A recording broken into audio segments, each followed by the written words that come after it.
واجب الاحترام دوستوں بزرگوں، ہم مسلمان ہیں، ہمارا قرآن مجید پر ایمان ہے کہ یہ اللہ کا کلام ہے، یہ اللہ کی ارشادات ہے اور یہ ہم سے مخاطب ہے۔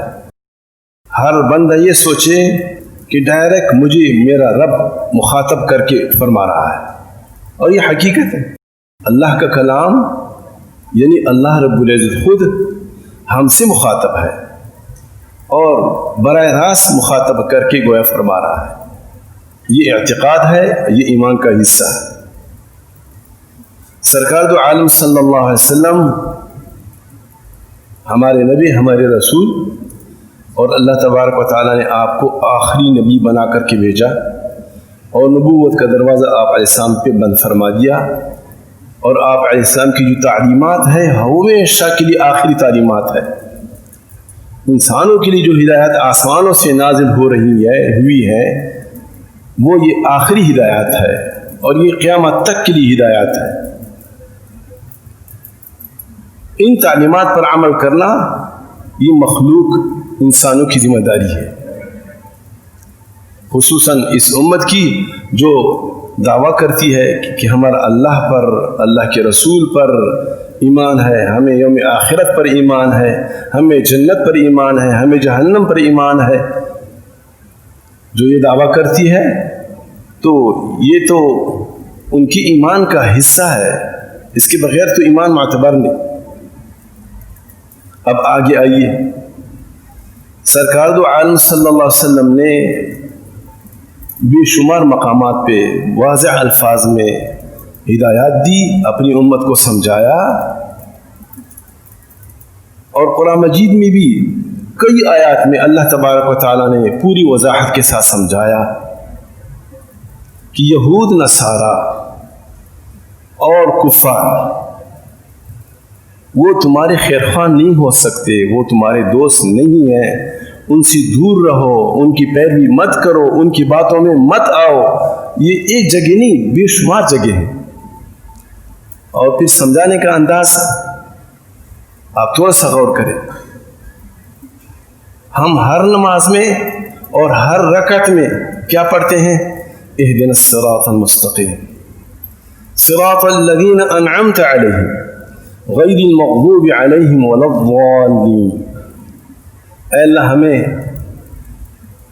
راہ مستقیم پہ رکھیے، ہمیں ہدایت عطا فرمائیے، ہدایت کے راستے پہ ہمیں گامزن فرمائیے اور اس پر استقامت عطا فرمائیے، نہ ان لوگوں کا راستہ جو مغضوب علیہم ہے اور ضالین ہے۔ تمام مفسرین اس پر متفق ہے، احادیث سے اس بات کی وضاحت موجود ہے کہ اس سے مراد کون ہے؟ یہود نصارہ ہے۔ ان لوگوں کے راستے پہ ہمیں اللہ گامزن نہ فرما جن پر تیرا غضب نازل ہوا اور جو گمراہ ہوئے۔ کون لوگ ہیں وہ؟ یہود نصارہ ہے، تمام مفسرین کہتے ہیں۔ اور یہ دعا ہماری زبان کی حد تک ہر نماز میں، ہر رکعت میں ہے، اس سے کوئی انکار کر سکتا ہے؟ نہیں کر سکتا۔ اب آئیے اپنے عمل کو دیکھ لیجیے، ہم اپنے عمل کو دیکھ لیں کہ ہم عمل کتنا کرتے ہیں اس بات پہ، اس ہدایت پہ، اس تعلیم پر، آپ علیہ السلام کی ارشادات پر، قرآن مجید کے واضح ارشادات پر ہم عمل کتنا کرتے ہیں۔ سرکار دو عالم صلی اللہ علیہ وسلم نے تو اتنا سمجھایا کہ بے محرم کا مہینہ ہے اور محرم کی 10ویں تاریخ کو روزہ رکھنا بڑی فضیلت کا ہے، لیکن چونکہ یہود کا معامل رہا، روزہ سب جانتے ہیں روزہ تو اچھا عمل ہے، بھلے یہود کا ہو یا کسی کا بھی ہو، روزہ کوئی برا عمل تھوڑا ہے۔ آپ علیہ السلام فرماتے کہ تم اتنا ان سے دور رہو کہ عبادت میں بھی تمہاری ان کے ساتھ کوئی مشابہت لازم نہ آئے۔ اس لیے 10ویں محرم کے ساتھ ایک روزہ 9ویں تاریخ کا بھی رکھ لو یا 11ویں کی تاریخ کا بھی رکھ لو تو زیادہ بہتر ہے، تاکہ ان کے ساتھ ہماری عبادت میں بھی مشابہت نہ رہے۔ صاف بات ہے یا اس میں کوئی خفا ہے؟ بالکل آسان بات ہے، سب کو سمجھ میں آ رہی ہے۔ اس حدیث سے کوئی انکار نہیں کر سکتا، قرآن مجید کے ان آیات سے بھی انکار نہیں کر سکتا، اور اہدنا الصراط المستقیم صراط الذین انعمت علیہم غیر المغضوب علیہم ولا الضالین، اس سے کوئی انکار نہیں کر سکتا، اور اس وضاحت سے بھی کوئی انکار نہیں کر سکتا۔ اب ہم پرکھ لیں اپنے آپ کو، اپنے معاشرہ کو، اپنی معمولات کو، اپنی حلیہ کو، کہ ہماری صورت آپ علیہ السلام کی صورت کے ساتھ کتنی مشابہت کھاتی ہے، ہمارا لباس کیسا ہے، ہمارا چال چلن کیسا ہے، ہماری کھانے کی کیا ترتیب ہے، کمانے کی کون سی ترتیب ہے، ہماری دفتری معاملات وہ کیسے ہیں، ایک دوسرے کے ساتھ رہن سہن کے جو معمولات ہیں وہ کیسے ہیں۔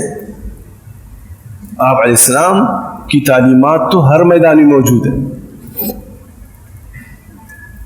یہ الگ بات ہے کہ ہمیں معلوم نہیں ہے، اور معلوم اس لیے نہیں کہ دلچسپی نہیں ہے، کوئی مشکل نہیں ہے، دلچسپی نہیں ہے، ورنہ تو آپ کو ہر باب میں، ہر میدان میں، زندگی کے ہر موڑ پر آپ علیہ السلام کی تعلیم سامنے ہے۔ اب اس موقع پہ ایسا کرنا ہے، ایسا کرنا ہے، ایسا نہیں کرنا، ایسا کرنا ہے، ایسا نہیں کرنا۔ پھر شکایت کیا کی؟ اللہ کا عذاب تو آئے گا۔ اللہ واضح فرماتے ہیں یا ایھا الذین آمنوا، اے ایمان والو۔ شاید وہ کسی کو سمجھ نہ آئے یا کہہ سکے یہاں ذکر تو نہیں ہے، مفسرین نے کہہ دیا۔ اس آیت کا کیا کریں گے؟ اے ایمان والو لا تتخذوا الیہود والنصارى اولیاء، یہود نصارہ کو اپنا پیروکار مت بناؤ، ان کی اطاعت میں، ان کی تابعداری میں، ان کی باتوں میں مت آؤ، ان کو دوست مت بناؤ، اپنا پیشوا مت بناؤ، جیسے وہ کرتے ہیں ہم بھی ایسا کرتے ہیں، اور ان کے کرنے میں جیسے ہم عزت سمجھے۔ احساسی کہتری میں مسلمان احساسی کہتری میں مبتلا ہو گیا، نفسیاتی مرض کا شکار ہو گیا۔ اللہ نے اس کو شعر پیدا کیا ہے، اللہ نے اس کو عزت سے نوازا ہے، اور ساری کائنات کی دولتوں سے نوازا ہے، لیکن جب اللہ ناراض ہوا اب معاملہ الٹا ہو گیا، سب کچھ تیرا لیکن قبضہ دوسروں کا۔ اللہ کے کرنے کے مقابلے میں کون آ سکتا ہے؟ اللہ جب کرنے پہ آ جائے، اللہ وہ ذات ہے جو عزت کے نقشوں میں ذلیل کر سکتا ہے۔ عزت کے نقشے ہوں گے لیکن کر دے گا ذلیل، اور جو ذلت کے نقشوں میں عزت دے سکتا ہے۔ امیری اور تونگری کے نقشوں میں سب کچھ ہوتی ہوئے خوار رکھ سکتا ہے، بھوکا رکھ سکتا ہے، اور کچھ نہیں ہے اس کے باوجود اللہ آپ کو امیر اور تونگر رکھ سکتا ہے۔ اللہ کے کرنے کے مقابلہ میں اللہ تو وہ ہے جو ایک نعمت کو عذاب بنا سکتا ہے، اور جو عذاب کو نعمت بنا سکتا ہے۔ بارش اللہ کی نعمت ہے، کون انکار کر سکتا ہے؟ ہم بارش کے کتنے محتاج ہیں، بارش کے بغیر ہماری زندگی نہیں، لیکن اللہ اسی بارش کو عذاب بنا سکتا ہے، نظر آ رہا ہے۔ گرمی اللہ کی نعمت ہے، گرمی کے بغیر ہم کہاں رہ سکتے ہیں؟ سب کچھ جام ہو جائے، لیکن اللہ گرمی کو عذاب بنانا چاہے تو وہ عذاب بنا دیتا ہے۔ سردی اللہ کی نعمت ہے، اللہ اس کو عذاب بنا سکتا ہے۔ مال و دولت اللہ کی نعمت ہے، اللہ اسی مال و دولت کو عذاب بنا سکتا ہے۔ اللہ سب کچھ بھی قادر ہے۔ جب اللہ کے حکموں کے خلاف ہوگا مسلمان، دوسروں کے ساتھ یہ ضابطہ نہیں ہے، دوستو یہاں ایک مغالطہ ہو جاتا ہے۔ اللہ اکبر، ہمیں اپنی تعلیمات سے چونکہ اتنا ہم دور رہ گئے کہ آسان سے آسان بات بھی بڑی مشکل لگ رہی ہے، اور اس کو سمجھانے کی ضرورت پڑتی ہے۔ ہم دوسروں کو دیکھتے کہ تو اللہ کو مانتے بھی نہیں ہے، العیاذ باللہ، آپ علیہ السلام کی شان میں گستاخیاں بھی کرتے ہیں اور خوب پھول رہے سب کچھ ان کے پاس ہے. ان کے تو ایسے حالات نہیں ہوتے, ہمارے ایسے حالات کیوں؟ بھئی ان کے ساتھ یہ معاملہ نہیں ہوگا. آپ کے ساتھ جو معاملہ ہوگا دنیا میں, ان کے ساتھ وہ معاملہ نہیں ہوگا. الدنیا سجن المؤمن و جنت الکافر. ہمارے بچے کے زبان پہ یہ حدیث چڑھی ہوئی. دنیا مومن کے لیے تو قید خانہ ہے, اس کو تو ایک ایک چیز, ایک ایک قدم اٹھاتے ہوئے سوچنا ہے, احتیاط کرنا ہے, محتاط رہنا ہے. اس پر پابندیاں ہیں, ایسا کریں گے تو ایسا ہوگا, ایسا کریں گے تو ایسا ہوگا. دوسری تو آزاد ہے, ان کے لیے تو دنیا جنت ہے, لے لو مزے. مسلمانوں کے ساتھ مسلمان وہ تو اللہ کا لاڈلا ہے. کوئی پرائے گستاخی کرے یا پریشان کر دے تو اتنی بات نہیں ہوتی. اپنا کوئی اپنا جس پر رات دن کے احسانات ہیں اور وہ اس طرح کرے تو اس کے ساتھ کیا معاملہ ہوتا ہے؟ تو مسلمان اللہ کا لاڈلا ہے, اللہ کا زیادہ پیارا ہے. اور وہ جب بغاوت پر تلے گا پھر اللہ کی طرف سے عذاب آئے گا. عذاب کبھی کس صورت میں, کبھی کس صورت میں, کبھی کس صورت میں. لعلہم یرجعون, شاید یہ لوٹ آ جائے, یہ بھولے بالے ہیں, شاید لوٹ آ جائے. تو سب سے بڑی بات دوستو, ہمارے چھوٹے سے لے کر بڑے تک, ہماری انفرادی زندگی سے لے کر اجتماعی زندگی تک, ہمارے گھر سے لے کر دفتر تک اور ہماری جو ہے نا اسولیوں تک, ہم سب اس مرض میں مبتلا ہیں کہ ہم دوسروں سے متاثر ہیں. دوسرے جو اللہ کے باغی ہیں وہ ہماری نظروں میں بڑے اچھے اور بڑے سلجھے ہوئے اور بڑی عزت والے, اور مسلمان اپنی نظروں میں مسلمان تو آپ کو معاشرے مسلمان بیچارہ ہے نہیں. مسلمان اپنی تعلیمات کا نمونہ پیش کر دے, زمین کی کسی ایک خطے پر جو اسلامی تعلیمات ہے وہ صحیح طریقے سے نافذ ہو جائے, دیر نہیں ہے انشاءاللہ, بہت ہی جلدی پوری دنیا پلٹ آ جائے. اسلامی تعلیمات تو ایسی, اس لیے دوسروں کو برداشت نہیں.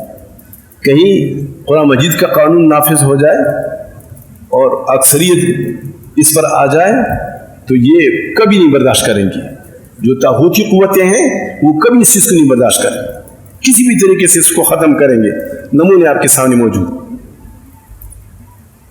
تو یہود نصارہ کو اپنے پیشوا مت بناؤ, اپنے ولی مت بناؤ, اپنے دوست مت بناؤ. دوسری جگہ ارشاد فرمایا, یا ایھا الذین آمنوا لا تتخذوا الذین اتخذوا دینکم ہزوا ولعبا من الذین اوتوا الکتاب من قبلکم الکفار اولیاء. جو تمہارے دین کا مذاق اڑاتے ہیں, جو تمہارے آقا کا مذاق اڑاتے ہیں, العیاذ باللہ, ان کو دوست مت بناؤ. ہم اس کے باوجود کرتے ہیں, اور بولا بالا اتنا, سمجھ اتنی ناقص ہو گئی, وہ تھوڑا سا شوشہ چھوڑ دیتے ہیں اور پھر مسلمان بیچارہ وہ اپنی حماقت میں آ جاتا ہے اور پھر اس کو اور اچھالتا ہے اور اچھالتا ہے اور اچھالتا ہے. دیکھو انہوں نے ایسی کی گستاخی کی, ایسی گستاخی کی.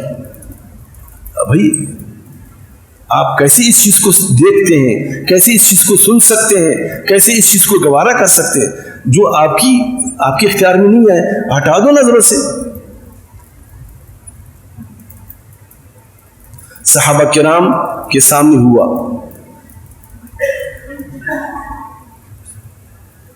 صحابہ کرام کی کیا سنت رہی, بلکہ آپ علیہ السلام کو خود اللہ رب العزت مخاطب کر کے فرماتے ہیں کہ جہاں تیرے رب کے شان کے خلاف کوئی ایسی بات ہو, ان کے ساتھ ان کے قریب مت بیٹھو, ان سے دور ہو جاؤ فوراً. اور ہم ان کی بات کو کوئی میسج بھی آ جاتا ہے، فیس بک پہ آ جاتا ہے، واٹس ایپ پہ آ جاتا ہے، اور پھر ان کو اس کو اچھالتے ہیں، دکھاتے ہیں بھی ایسا ویسا.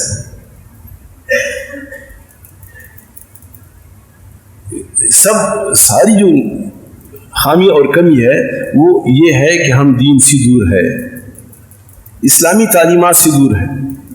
اسلامی تعلیمات ہماری نظروں میں اس کی کوئی حیثیت نہیں ہے. اگر کوئی عصری تعلیمات کا گریجویٹ ہے اس کو عظمت کی نظر سے دیکھتے ہیں، اور وہی دینی تعلیمات سے اللہ نے اس کو آراستہ کیا ہے اس کی کوئی حیثیت نہیں. یہ معاشرہ کا بڑا جرم ہے، اور یہ ہے اس وجہ سے کہ ہماری نظروں میں دین کی اہمیت نہیں. ہم دوسروں کے تابع ہو گئے، ہم دوسروں سے متاثر ہیں، دوسروں سے اثر لے رہے ہیں. اور دوسروں سے اثر کیوں لے رہے ہیں؟ کہ دنیا ہماری نظر میں بڑی چیز بن گئی. آپ علیہ السلام کی ایک حدیث کا مفہوم ہے، جب میری امت کی نظروں میں دنیا بڑی چیز بن جائے گی تو وحی کی برکات سے محروم ہو جائے گی. یہ جتنے بھی کوتاہیاں، جتنے بھی جرم ہیں، سب مانتے ہیں ہاں ایسا تو ہے، ایسا تو ہے. لیکن جہاں اگر پیچھے دیکھیں تو اس کی وجہ کیا ہے؟ وہ دنیا کی لالچ، پیسے کی لالچ. ساری خرابی یہاں سے. دوسروں کے سامنے جھولی پھیلائی ہے، مانگتے ہیں، پیٹ بھرتے نہیں ہیں. تو اللہ کا واضح ارشاد ہے، اے ایمان والو، یہود نصارہ کو دوست مت بناؤ. اور سرکار عالم صلی اللہ علیہ وسلم نے تو اتنا سمجھا دیا کہ 10 محرم کا روزہ بڑے ثواب کا روزہ ہے اور بڑے اجر کا روزہ ہے، لیکن تم ساتھ رکھ لو ایک روزہ اور بھی، آگے یا پیچھے. کیوں؟ اس لیے تاکہ ان کے ساتھ مشابہت لازم نہ آئے. واضح صاف فرما دیا. تو انشاءاللہ ارادہ کریں کہ ہم اسلامی تعلیمات کو اپنائیں گے، اپنے بچوں کو عالم حافظ بنائیں گے، اور خود بھی اسلامی تعلیمات پر عمل کریں گے، اور دوسروں سے متاثر نہیں ہوں گے. ہمارا جو دین اسلام ہے سب سے بہترین دین ہے، سب سے زیادہ عزت والا ہے، سکون والا ہے، فائدے والا ہے، دنیا اور آخرت میں کی کامیابی کا ضمانت والا ہے. اللہ ہم سب کو عمل کرنے کی توفیق عطا فرما دے.